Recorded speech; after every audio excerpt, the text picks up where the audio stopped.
Hello. Hi there, everyone. Hi, Hey Guillermo. Hi, everyone. Nico. How Hey are you? Roberto. Hey Guillermo. Hi, I'm how are very you? excited to be here. Okay, Me too. perfect. Okay, so let's start. Hello, everyone who's watching. Thank you very much for your time. Today, we're going to talk about Master League. And before I start off talking about what is Master League, I'm going to introduce our panel members. First off, we have Nicolas Cortes. He is the MD of Rsquare Entertainment, which basically is the holding owner of Master League and other gaming and esports related companies and initiatives. Also, Nico is the owner of GG's LATAM, which is a top gaming platform and community. On the other hand, we have Guillermo Medina here, which is an esports manager for Chivas Esports. As a lot of you, I am sure, are aware of, Chivas Esports is one of the top football clubs. Well, Chivas itself is one of the top football clubs in the region. But they have as well have been leading the esports scene in Mexico with top players, including some of the world, a couple of world champions. And finally, myself, I am the Chief Operating Officer of Master League. I have a lot of experience related to gaming and esports. I also co-founded a couple of esports companies, some of them agencies, also little startups that are related with esports. And I also own a pro gaming team called Altar Esports. Okay, so now let's get into it. What is Master League? Master League is basically an initiative that it's going on in Latin America, which we have been starting using Brawl Stars, a Supercell game. And by the way, we couldn't have Mrs. Sanchez, one of the Supercell leaders in charge of the expansion in Latin America.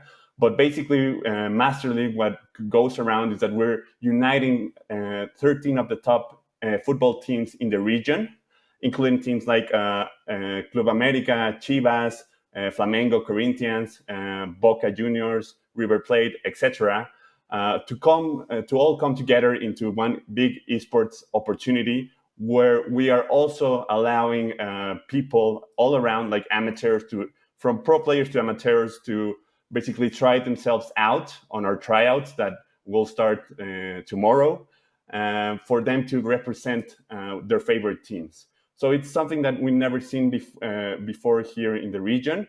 We're very excited about it. We're going to talk a bit more on how it was constructed and what we are looking forward to it.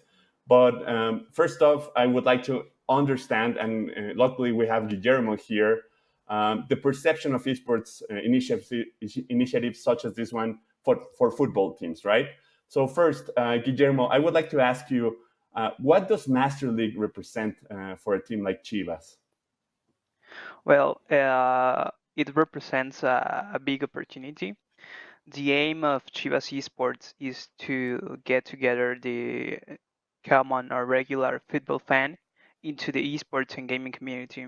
As we know, mobile gaming in LATAM is very big. It's maybe the biggest thing going on since a couple of years.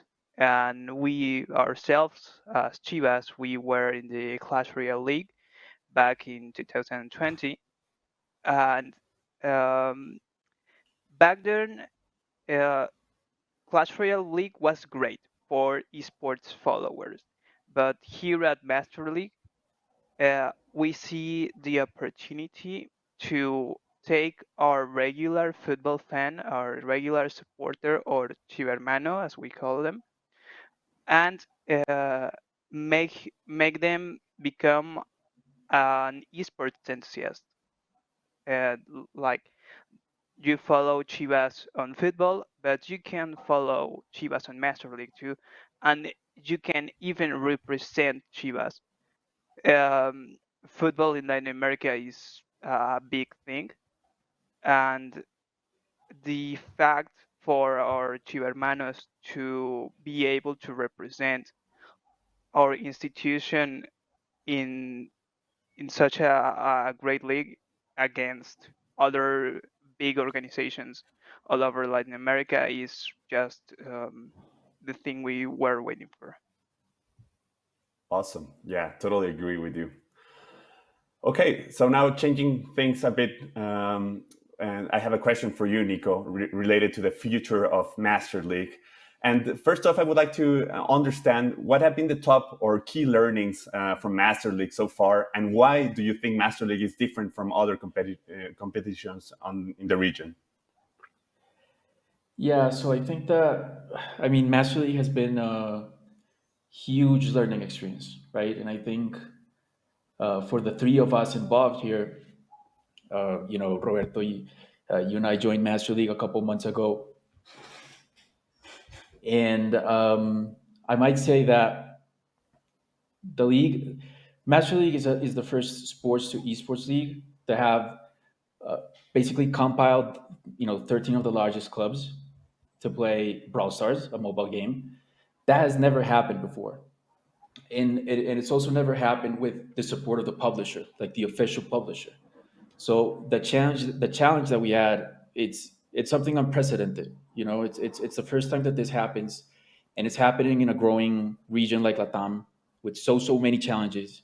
Uh, and to give you a little bit of background, or the people that are watching, uh, my job is supposed to be to invest in founders and in startups in this industry.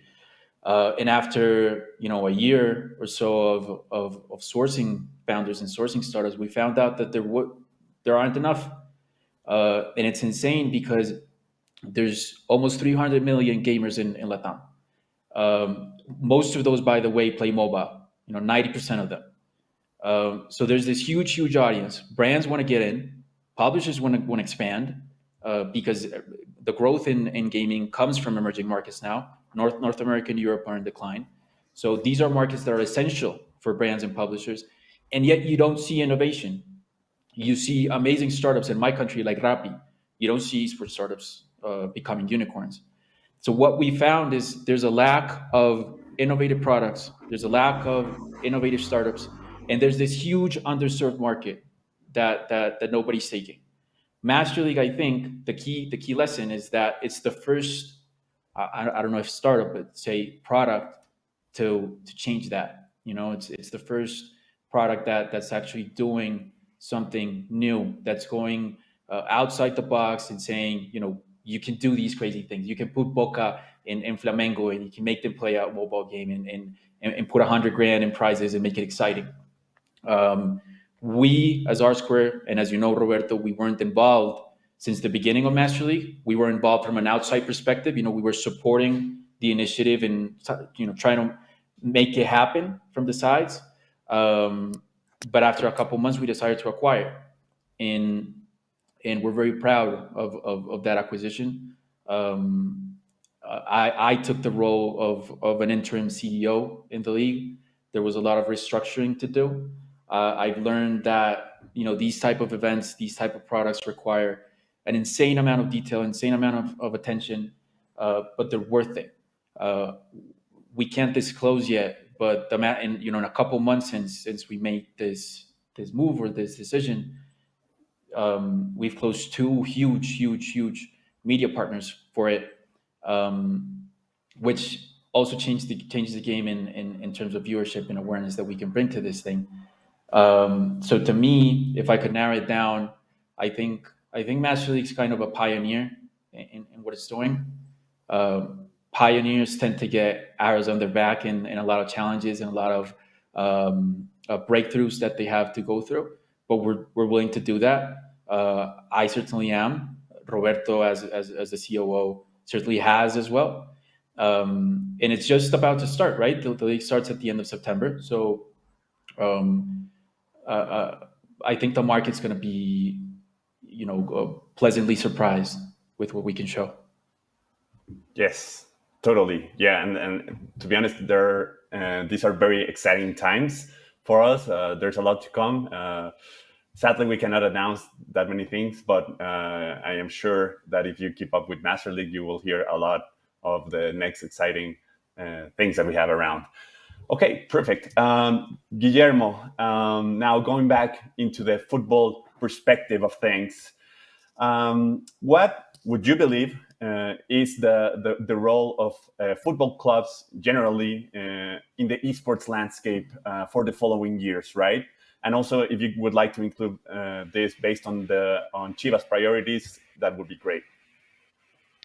Yes, and as I was saying before, the priority of Chivas Esports, or the aim of it, is to get future generations to uh, show Chivas understands it's going on, and esports are here to stay. Esports and gaming are not going anywhere.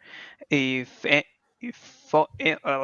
sorry, if anything, they are getting stronger.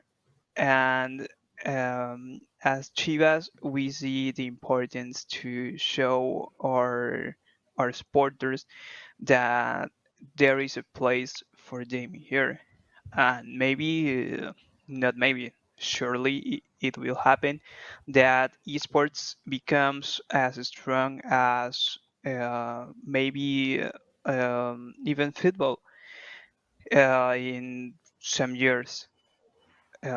So we will be talking about, okay, Chivas is a club, not only a football club, it's a sports club that has uh, regular football, female football, and it has esports, such as other teams uh, have maybe their football team and then the basketball team and that kind of stuff. For the role of the clubs, I think uh, what at least what we are trying to do in Chivas is to bring the casual gamer to be interested in esports, as it was more than 100 years before, when casual football players maybe started going to stadiums, and back then they didn't have uh, any way to watch on TV. Maybe we are talking about before the appearance of TV. And now with the tools that we have, that we don't even need a expensive TV or an expensive uh, gaming system. We can game from our phones, and we also, and this is the most important part, we can watch content from our phones. Um, I think the role we are playing is to bring the regular football fan into esports. Totally. Yeah. And that's great. For teams that have been around, I don't know, 50 to 100 years, to see them take these initiatives and follow them through, it's very exciting for the scene and the ecosystem that esports have been building and will be building for the next couple of years. But it's highly appreciated that teams like Chivas are taking the lead on this, and it's awesome for us and very exciting from my side at least to see more teams join the club, basically, Yes. right? And Okay, one thing, sorry, one thing I didn't mention is that it is important to mention that uh, most of our followers, or at least a big percentage, are between 13 and 16 years old, especially for mobile gaming. So their parents might be concerned about what the kids are watching. What we do in Chivas is to make them understand. We have in the stadium a game room. So if before the match or at the halftime, uh, people can go and game a little bit on the game room, and we have Chivas Esports members to explain the parents what this is about, what to be concerned about and what not to be concerned about. So we can, at least here in Mexico, as you know, there's a um, like a stereotype that if you game a little too much, you are not having social life, you are having diseases and these things. But no, we want to make people understand, maybe older people that are not going to game, but they can understand what the new generations are doing. Of course, yes, couldn't agree more. I like to say that geek kids are the cool kids on the block now. But thank you very much for that answer, Guillermo. Okay, going back to the future and how we see as a vision of things related to Master League, I would like to ask you, Nico, how do you see, or how would you like to see Master League in the next, let's say, 5 years from now? What are the things that could excite you the most, and what potential benefits do you identify for basically the brands to promote themselves on leagues like this one? So a couple of things. One is a little bit ironic because I'm not a football fan. So for me, the Master League has been this, not just learning about the product and the startup and restructuring the whole thing, but also learning how this particular sport has been sold traditionally over time, right? Like how any major league is consistently sold.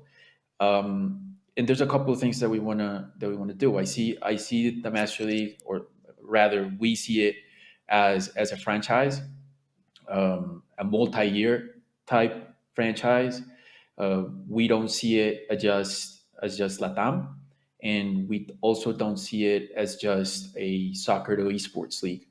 I think that the value of Master League goes beyond. I think that sports to esports league is just as entertaining, or it opens the door to amazing things that you could do. Like I would love to see an NBA team competing against NFL team, for example, or a soccer team, or all of them mixed together. I think esports can break those barriers, and I think that the fans, say in America, for example, where baseball is a big thing and American football is a big thing, to see baseball teams versus football teams, I think could be a really, really cool thing.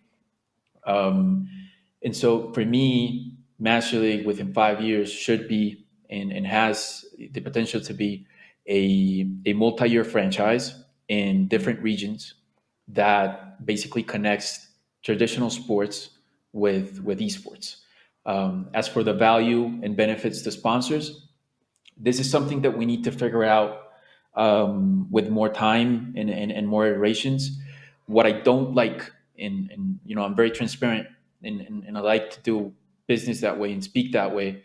I don't like how traditional events basically gather sponsors, or I don't think that the benefit that the offer for sponsors is enough these days. These days you have insane reach and engagement through different channels for your brand. You can run Facebook ads, you can do a TikTok campaign, influencer marketing. That's tons of things, direct to consumer, super, super personalized, super, super custom, measurable, scalable, right? Events, I feel, are a little bit behind on that, you know? And so I think that for Master League, we want to do more than just, place a logo in a banner and put it on our overlay and, call it a day. Um, I want to be able, with time, to build interactive experiences between the brands, the teams, the players, the gamers, to do giveaways, to do challenges, to do viral things that actually make an impact. That I want our sponsors that when they get involved with the Master League, they feel like, this is really cool. It's not just, yeah, okay, there's another event, let's put some of our awareness budget in this thing among these other events, and that's it. No, I want them to be really excited. And I also, and this is part of the things that we do as a group. And it's, we try to build products that connect brands with gamers, but that also leave gamers with a very, very positive impression with the brand. To me, it's very important to understand that gamers are hyper fans. And what does that mean? That means that they either love your brand with all their heart, or they're going to hate it and burn it, right? And for me, and we've seen this plenty of times, when brands try to do maybe a not so well perceived moved, and the gaming audience doesn't take that. They don't become fond of that, or don't identify themselves with that. And on the other hand, when a really, really good campaign is done, and I think a very good example of that is what Fortnite does.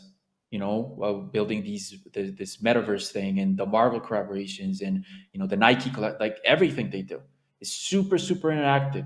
J Balvin's concert, Marshmallows, Travis Scott, all these things. This is the type of sponsorships and campaigns that I think are inspirational and that I think we should also as a league aspire to. Of course, we don't have a metaverse in the league, but we do have access to most of the famous soccer teams in the region.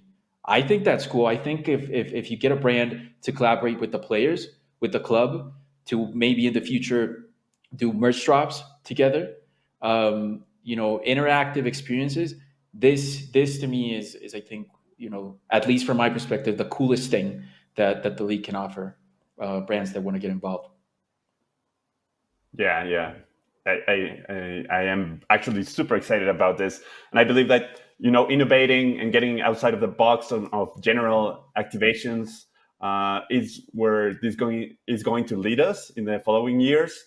Not only with titles like Brawl Stars, but eventually titles such as Garena's Free Fire, or maybe Arena of Valor or whatnot that could come in this way for a different iteration of this product that could be exciting, of course, for the end consumer, the gamers, to improve their player experience and have a specific experience all around this, right? Perfect. Okay, so I'll shoot one last question for Guillermo, and then we have a question on the Q&A, so I would like to answer that. So yeah, Guillermo, based on what you just told us before, what's the vision of Chivas related to esports? Like what would be the key achievement that you would like to see the team getting eventually? Well, innovation is a very important thing in Chivas. I don't remember how many years before. I don't have the exact number, but we raised Chivas TV many years ago, and no one, at least in Latin America, was doing that. We started streaming football matches before before the rise of Twitch, for example, and well, that means that we take it very serious. There is a whole department in charge of that. And with esports back in 2018, that was the same purpose. We want to be the most important football team in when it related to esports. We want to be that in Latin America and um, make Chivas fans, Chivas supporters, esports fans. Yeah, that's awesome. I love that you guys, Chivas, been following through in such a great way. Okay, so yeah, we got 6 minutes left, and we got a quite interesting question here from Pablo, which is, what's the strategy as a product in terms of the awareness that those football clubs create and the potential interest for non-endemic brands and broadcasters? Okay, I think I'll answer that. I'll go ahead since I am, a product manager at heart from my previous experience, and basically we're constantly seeking for innovation in the space, right? All of us as esports professionals, but also we're also kind of like keeping in mind at all times the player experience and the customer needs, right? Because if you're not solving something that is gonna have an impact, you're basically not solving anything, right? And especially for the development of a product such as Master League, for us it represents progress never seen before in the region, which is awesome. Top football clubs participating on a global scale competition is basically something that we don't get to see anymore very often, right? Even on a football perspective or soccer perspective for anyone who's not related.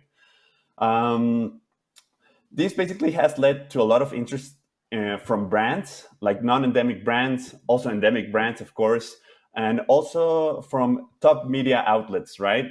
From streaming platforms to huge media outlets that in the upcoming weeks, please be sure that we will be announcing this. We can't just yet, but it's very soon to be ready. So please, yeah, like it's something that it hasn't been done before, and which it's basically inviting people to participate in the sense that they will be allowing, like the teams will be allowing them to participate for a chance on becoming the representatives of their favorite team, right? It's something that when you're growing up, it's something you basically dream of, right? You are, I don't know, maybe a Dallas Cowboys big fan, and you're might not be the toughest guy in school who does know that would never got a chance to represent their team. Well, this is basically a chance for a lot of people to get to that point, right? And okay, so basically now I would like everyone around here who's listening to invite you to see everything that we're doing around Master League, around our social media. Tryouts are starting tomorrow. So basically, of these top 13 teams that we have on the league, there will be specific days where small tournaments will go on for the selection of these representatives. But on the other hand, we have the league that will start by the end of September. Exactly on the 4th of November, actually, we will have the first couple of matches that will go on. There's a lot of content that we're working for you guys to enjoy the league on a top level. And yeah, like I am super excited, and I would like to thank Supercell for giving us all that support related to Brawl Stars, all the assets, all the work around. And for us, it's been a very exciting time, a lot of work, to build a league from basically just an idea to have all the teams involved, basically coordinating them on a digital transformation way never seen before. It's not an easy task, but it's one that excites us a lot from this side. And I am sure it's going to be a success for different iterations on the next couple of years. So I don't know, from my side, that would be it. I don't know, Nico, Guillermo, is there something else you would like to add? I mean, as a closing statement, just I think it's going to be a very interesting league. It's the first iteration. It's the first version of something done like this. So there's still huge challenges ahead. The soccer teams, they're not, and Guillermo's here, like he knows, they're not accustomed to do these type of things because it hasn't happened before. So it's there's going to be a still more of a learning period with the soccer teams on how they can get more involved in terms of content, potential partnership with sponsors. I think also on the gamer side, there's going to be a lot of expectations, and I think this league is going to be the first of many, and I think with this iteration gone, the next year is going to be amazingly exciting. Yes, I totally agree. Myself, just very shortly, just remember that gamers are not the only ones watching esports. As you can see, footballers are not the only one watching football or sports. That also happens with video games. You don't have to be a gamer to be interested in esports. Of course. Yes, and I think that's why we're all here, right? And I would like to thank ESI for Esports Insider for the opportunity. We'll see everyone around. Thank you very much for your time. Thank you, guys. Thank you for having us.